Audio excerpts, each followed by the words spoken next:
Rather, it's about discerning between what deserves our attention and what doesn't. It's about understanding that not every action requires a reaction, not every opinion warrants our attention, and not every situation deserves our energy. In essence, the Stoic practice of ignoring is about cultivating a strong mental fortress. It's about practicing resilience in the face of adversity. It's about choosing peace over chaos, focus over distraction, and what truly matters over what doesn't. Ignoring in this context is not a sign of disrespect, but a strategy for self-preservation and focus. This is the essence of Stoic practice. It's not about shutting out the world, but about selectively choosing what we let in. It's about maintaining our inner peace amidst the external chaos and focusing on what truly matters to us. So, what can be the benefits of this Stoic practice of selective ignoring? The benefits are manifold. First off, we must recognize that the world is a whirlwind of stimuli, a cacophony of noise, images, and emotions. It can be overwhelming, draining, and distracting. By selectively choosing what to ignore, we can maintain our inner peace. We can shield ourselves from the chaos, tuning out the noise that does not serve us. This doesn't mean we become oblivious to the world around us, but rather we become more aware of our own mental space and choose not to clutter it with unnecessary information.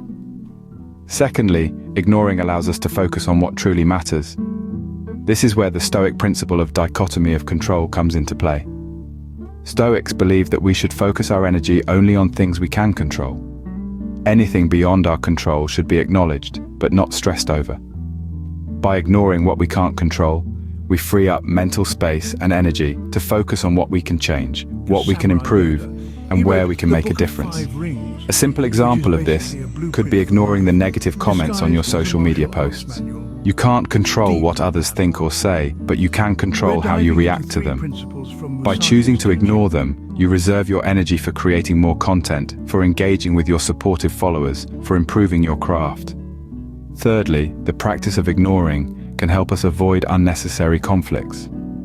We've all been in situations where we've been drawn into arguments or disagreements that, in hindsight, were pointless and unproductive.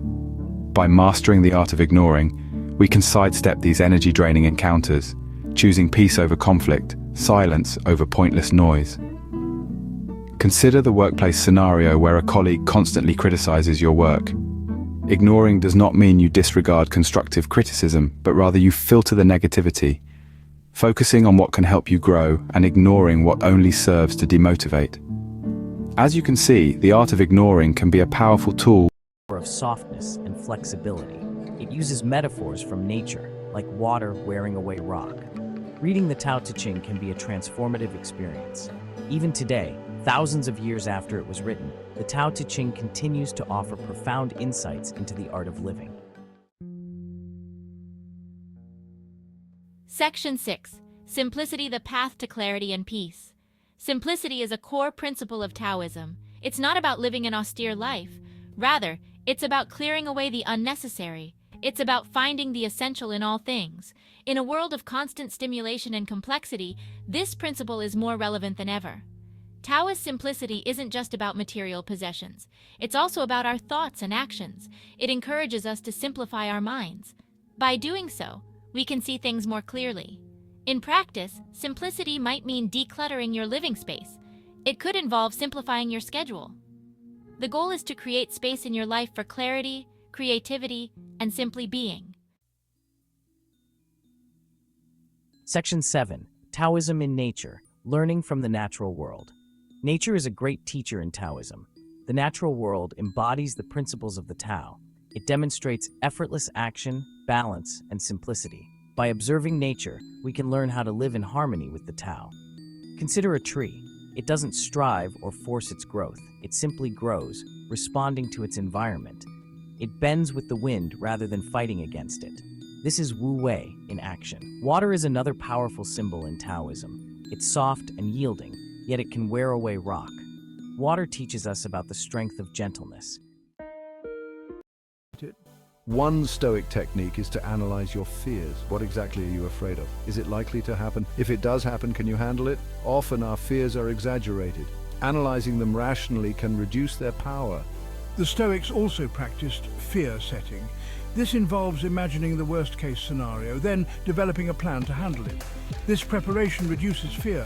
It builds confidence in your ability to cope. Another Stoic approach is to focus on the cost of inaction. What will happen if you let fear stop you? Often the cost of inaction is higher than the cost of action. This realization can motivate us to act despite our fears. Section 11. The role of virtue in boosting self-esteem. For the Stoics, virtue was the highest good. They believed that living virtuously led to true happiness and true confidence. But what does virtue mean in practice? Virtue, for the Stoics, meant living according to reason. It meant doing the right thing, even when it's hard, even when no one is watching. This integrity builds genuine self-esteem. The Stoics identified 4 main virtues: wisdom, justice, courage, and self-control. By focusing on developing these virtues, we build character. We become people we can be proud of. This pride is the foundation of lasting confidence. Living virtuously also gives us a sense of purpose. It connects us to something larger than ourselves. This connection can be a powerful antidote to self-doubt. It reminds us that our worth isn't determined by external success, but by our character. Section 12, Conclusion. Your Stoic journey to unwavering confidence. We've journeyed through Stoic wisdom. We've explored practical steps to eliminate self-doubt. We've discovered how to build lasting confidence. Now it's time to put these ideas into practice. Remember, confidence isn't about never feeling doubt. It's about acting despite doubt. It's about trusting in your ability to handle whatever comes. The Stoic path to confidence is challenging, but it's rewarding. Start small. Practice one Stoic technique each day. Journal your thoughts. Question your impressions. Embrace a little discomfort. Gradually you'll see changes. Your self-doubt will lessen. Your confidence will grow. The journey to confidence is ongoing. There's no final destination, but with Stoic wisdom as your guide, you have a powerful toolkit. You have the ability to face your doubts, to overcome your fears, to build the confidence you desire.